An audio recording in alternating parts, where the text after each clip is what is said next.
I'll just crop Yeah, it. so I could say something. Mm-hmm. And, I share with them my ideas or life dilemmas or whatever, because you never know, where you can get wisdom from. So if you can humble yourself enough to understand that wisdom is going to come from anyone is capable of providing wisdom at a time when things are not so clear for you, then we need to be able to learn from anybody, learn from everyone. And so I also just use the Paulo Freire pedagogy of the oppressed as my sort of one of my foundational books. The other one is Black Skin, White Mask from Frantz Fanon. And so I'm teaching my students, or they're teaching me too, but we're experiencing this journey of life and learning from, I am learning that I have been so miseducated. You know that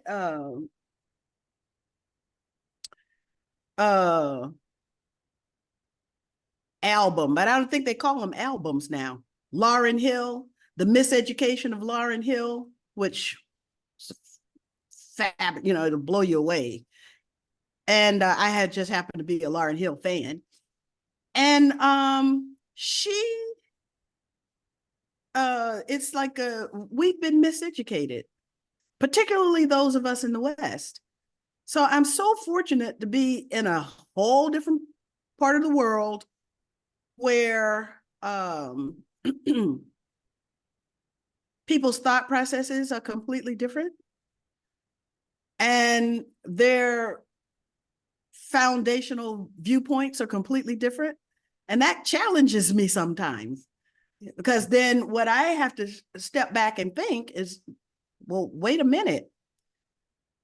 Is my opinion because of what I know, or is my opinion because somebody else wanted me to know that? And so then I have to do that introspection of myself so that I can basically know that this is my point of view, and this is how I arrived at that point of view. And some things are carved in stone, but a whole lot of things are not. And so I go through that on a particularly good day, or maybe a good week. I'll go through it every day. If I have a good week, I will go through it every day because my students will push me in that direction. Now, I am trying to find my video, and if I might say for a second, Mm-hmm. so this might cut off at like a horrible time, so I can just restart the meeting and you can rejoin if that happens. If it happens, okay. Let me set my. Okay, here I am. Here I am. I'm just trying to make sure that I don't have the camera pointed up my nose or something. And that what you see is actually what let's see. Yeah, there we go. No, not there. There. Okay, so if that looks good to you, then, oh, by the way, I absolutely love that cartoon you did of me. I want to do something with it. I want to make a gift with it or something, And I'm totally down to make more. It's just a thing to pass the time, and I thought, hey, why not draw Cynthia? And so it was beautiful. It's beautiful. Thank you so much for that. Thank you, thank you, thank you. And I know that I'm late already, so I don't want to delay. And it's late there, even though it's not quite as late there, but it's still late there for you. But being a Yeah, young person, you're probably up all night. I'm a not night owl, and I know you're a morning bird, but I'm a night owl. It's no problem for me, and I'll I'll chop up my schedule into pieces to do anything. So that's no problem there. And like I said, that I have I it's it keeps going above my head to get the news. I mean the premium Zoom, so that I'm not Uh-huh. time limited. But this is so again, if we're cut off at a bad time, I'm just gonna restart the meeting, and you can rejoin. Okay, so you know what? Next time, because I have to have Zoom for my online classes whenever I have them. I don't have them regularly, but you know, I need to be able to, at the drop of a hat, call, you know, 200 students and say, hey, you know, I need to catch you up on something. So I have to have Zoom or, you know, some other kind of, if there's another one that's not Israeli based, I'd love to um, know what it is and then do that. I If I mean, could have that. I mean, yeah, you know, Israel takes up so much of my head, and really, you know, I like to dedicate more of that time to, you know, their victims, and so That's right. Yeah. you know, but you know, you can't really help the victim all too much if you don't catch the perpetrator. Um, Mm, and so you know, so you gotta unfortunately yeah. bother your mind with that part of it as well. So I'm just So gonna. what Mhm. is it possible to have a Zoom like, now you've become my web advisor as well, but could I have a platform built into my website that would allow me to have these kinds of interactions from within my website? Using Is that possible? You mean like streaming from your website on Zoom? No, no, no, not using Zoom at all. Oh, So as a, you know, a replacement. it's I I mean, I'm not all too savvy in that part. But Mm-hmm. I am able to stream from my website using Zoom, and I haven't been Uh-huh. able to figure out how to use StreamYard for that yet because I've been wanting to use StreamYard for that. But I've been able to use Mm-hmm. Zoom to do that, and it works. And you know, it you know, it takes the takes viewership away from, you know, the big tech companies that are in collusion Yeah. with the Zionist project.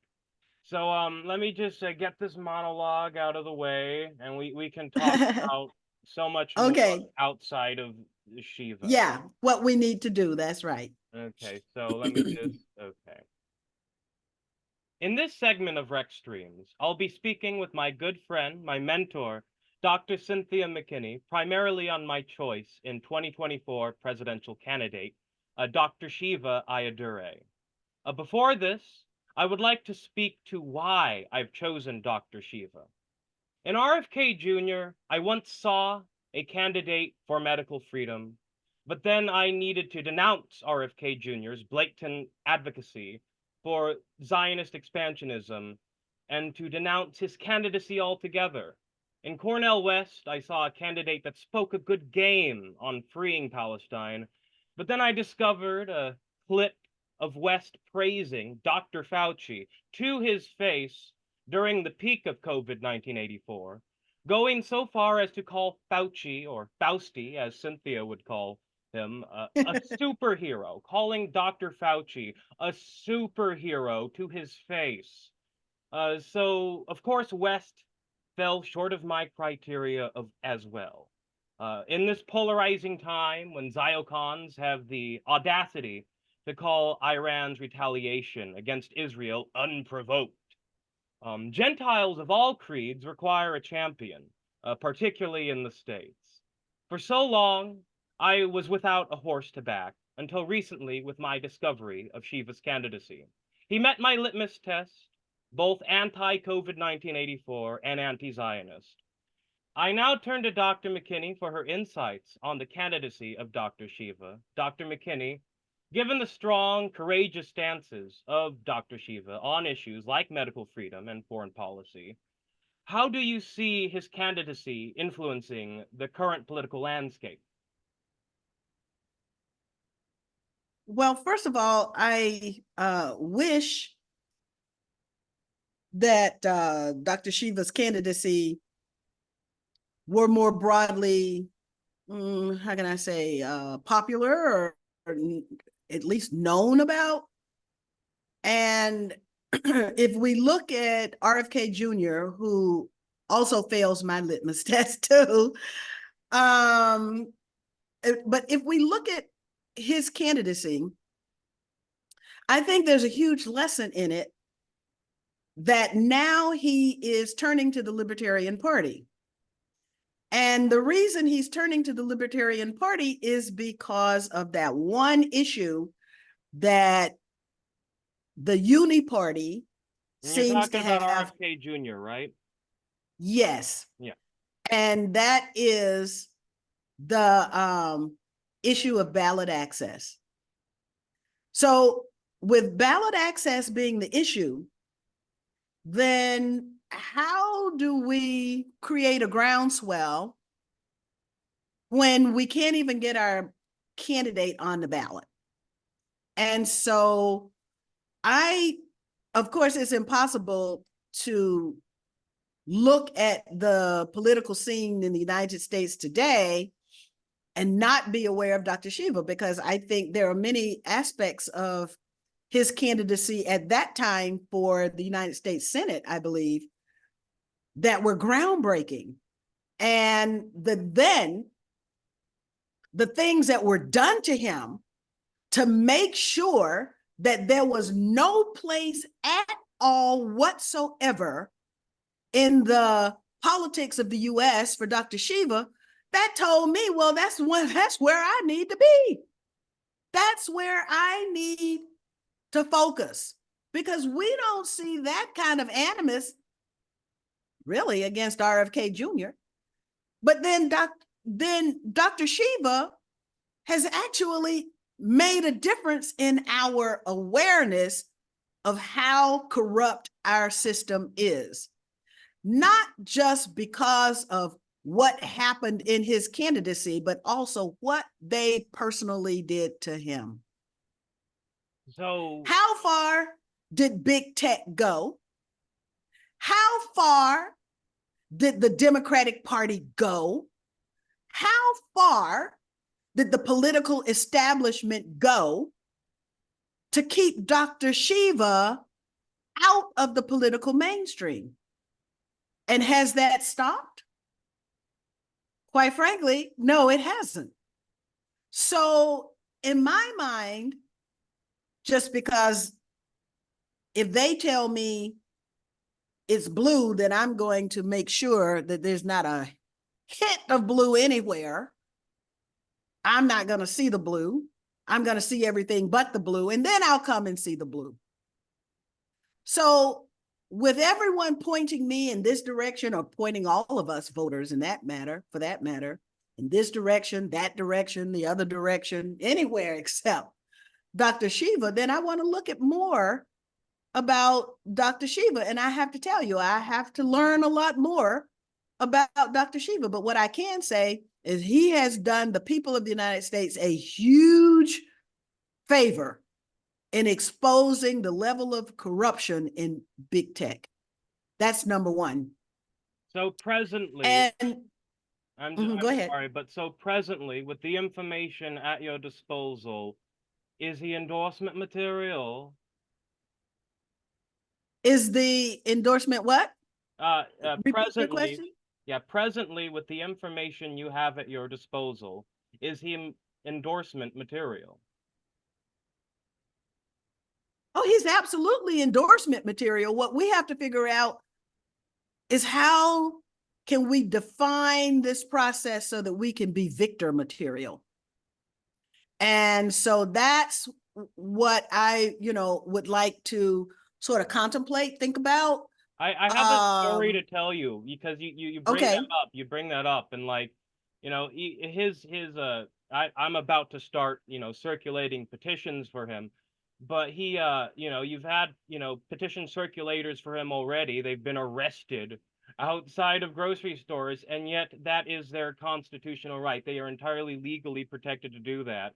And yet, you have the mechanisms, ignoring the law and arresting petition circulators doing what petition circulators do. I've seen a great many RFK Jr. petition circulators outside of the grocery stores that I go to, and there are no arrests made then. So that's my 2 cents on your present commentary on that. Mm-hmm. And so, I'm sure that the people around Dr. Shiva and Dr. Shiva himself have looked at the ballot access requirements. And, here's the other thing. I just came back from Russia and I was observing their elections. And in Russia, there's one set of election rules. Here we've got 50. So we got to navigate 50 different sets of rules, 50 different deadlines, 50 different ways in which to keep candidates off of ballots. And so then what are the ballots? What are the states where ballot access is a little easier? And even though the laws have changed, say like my home state of Georgia, it's still darn near impossible for say the non-libertarian party candidate to get on the ballot, for an independent candidate to get on the ballot in Georgia. Well, Georgia is one of the swing states. So now there's so much that has to be figured out. And then of course there's the manipulation of changing the deadlines. So primaries are being moved up, the election dates, the primary dates are being moved up. Why? So that they can prevent people from having access to the ballot. And this all is, just sort of goes into the uniparty that we're saddled with, and the requirement that we have for a revolution. We need a revolution of thoughts, and we need a revolution of policies as well. But we'll only get that when we have the revolution of behaviors. So from your perspective, how significant is it for a presidential candidate to openly challenge mainstream narratives around COVID-19 and foreign policy stances, as Dr. Shiva has? Like the significance of it. I've already explained. I think it's extremely significant. And in fact, I'll be honest with you that he just did I think it's an open house, he calls them. I'm not sure exactly what he calls them, but he just did like a lecture on GMOs. I think every person in the United States needs to see that, but not just in the United States. You know why? Because big pharma and big corporations, big ag, are pushing GMOs all over the planet. And so you've got people who are being forced, that, even in India. What was India going through a few years ago? It was the suicides of the farmers. Why? Because they were being forced to take those Monsanto seeds that don't reproduce seeds. And then every year they have to buy the seeds. So, Dr. Shiva did a whole, I think it was like 45 minutes on how you can beat big ag, big pharma at their own game, and even the peer-reviewed articles that are allowed into journals. And he did that. So for me, that's really, really important, because perhaps there is a way for other kinds of thinking to make it into peer-reviewed journals. Dr. Shiva showed us you can do it, And then they can't argue with, that, because basically the corruption of the climate change IPCC, I think, the scientific community, in those initial page articles, they all referenced each other, and I didn't believe it. So I pulled the articles myself and I looked at the references myself, and I saw that they were all referencing each other. And so, yeah, now you're going to base a whole global science and global industry on documents that have been scientifically demonstrated to be fraudulent. And I mean, well, they did it again with COVID, didn't they? They did it again with COVID. So they will do it over and over and over again. How are we to know what's real science versus fake science if we're not allowed to see the actual science? And for that, we have to be able to do the free thinking ourselves, and we have to be able to do the research ourselves. And that's the value of having someone with Dr. Shiva's background in office, because he can roll up his sleeves and he can do the research himself. And that's research that we can count on. So you said yes. So yes, endorsement material, but with regards to Victor material, as you laid out, you have the obstacle of ballot access. There's also another thing, election integrity. Now you see, I was probably the second time I became aware of Dr. Shiva. The first time was when my friend, a former senator out there in Trinidad and Tobago, Kirk Ming Hu, had him on.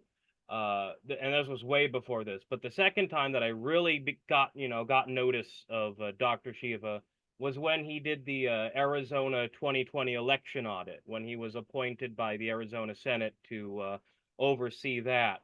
And there's just so much that just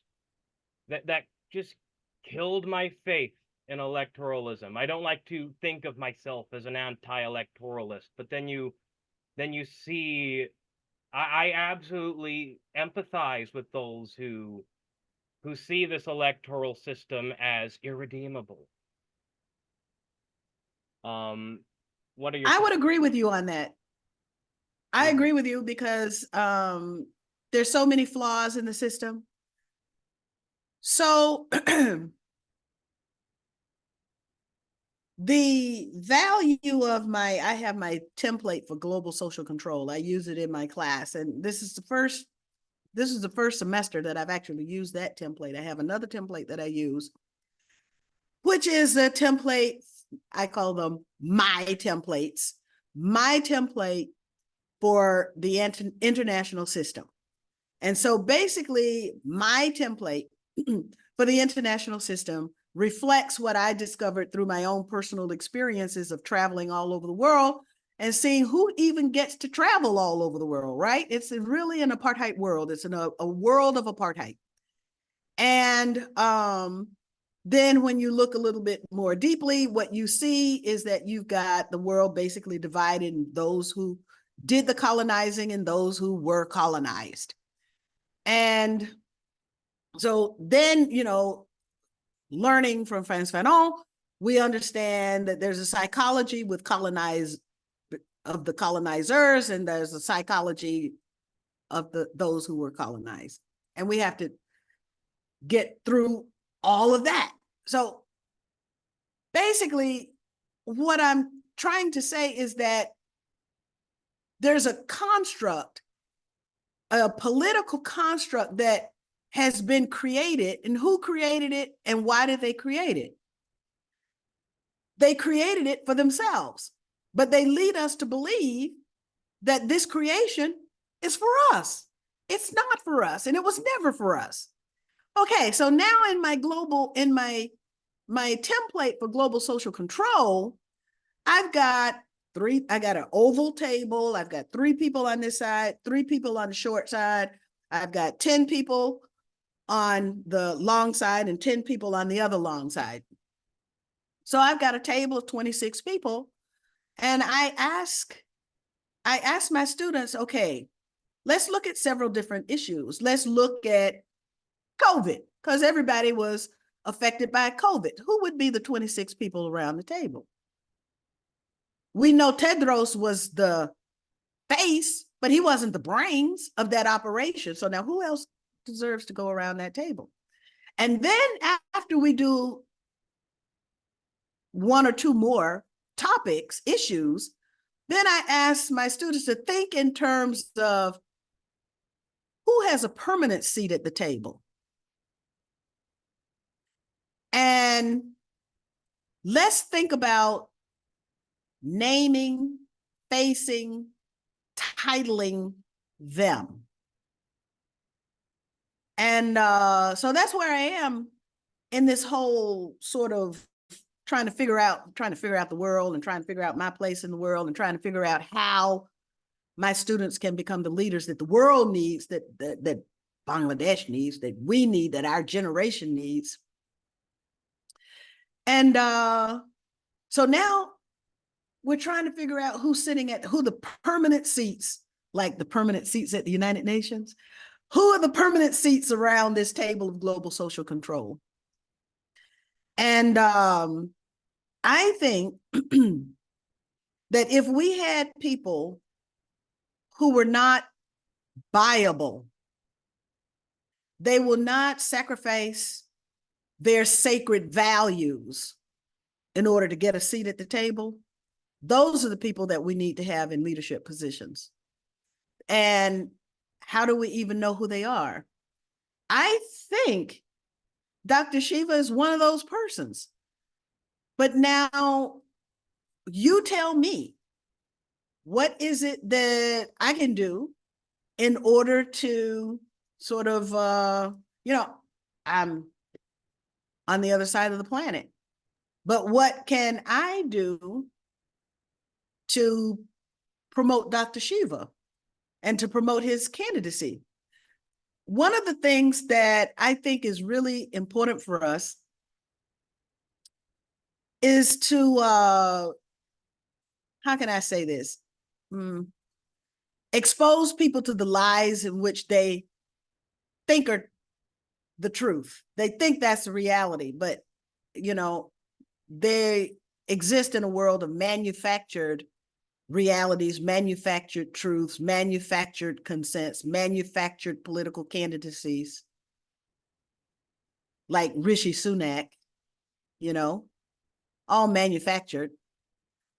So how can we know who's real and who's not real? That's another thing I'm trying to help my students to navigate. Well, because it's a question that I have to navigate for myself. How do I know? And then how can I make a difference there when I'm all the way over here? Well, and why? I'm sorry. And why am I here and not there? These are things that I'm personally dealing with at the moment. That question you bring up, that question, and it just, I'm sorry, I interrupted way too many times. It's just, but that question, it really hit. But I think it's a blessing and a curse that we live in the age of the internet, because whereas it is substantially difficult to find out who's real, it's easy to also find people who are real. And I didn't mean to disrupt your thought. That's right. That question That's right. just hit so hard, That's right. That's right. And here's the thing. This is why I also contemplate the question about the culpability or the responsibility. Under Iris Marion Young, I understand that I have to distinguish between guilt and responsibility, but where does my responsibility as a taxpayer in the United States, as a voter in the United States, where does my responsibility end for the actions of the United States? Or does my responsibility ever end for the actions of the United States? Can I say, oh, that was them. Oh, that's the government. Oh, that wasn't me. when everything the United States does today is to perpetuate the ills from the past. So at some point, we've got to say, okay, people, you cannot have it both ways. You cannot enjoy the benefits and then say, I have no responsibility for the pain that it causes on the other side of the planet. Can't have it both ways.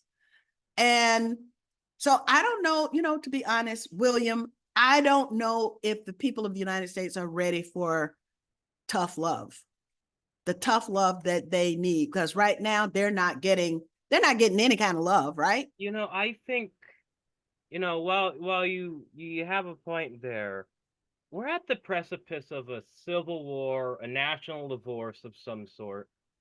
And whether it's, a civil war or a civil national divorce, not a war, or, I don't know how we can ever put the word civil behind war, but there we go. Yeah.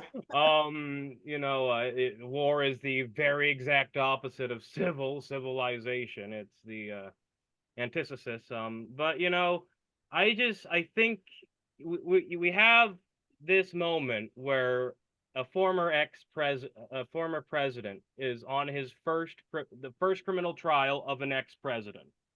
That's happening right now, and I think this might present an opportunity. And we have 2 minutes left on the session, by the way. If you want to restart, we can restart.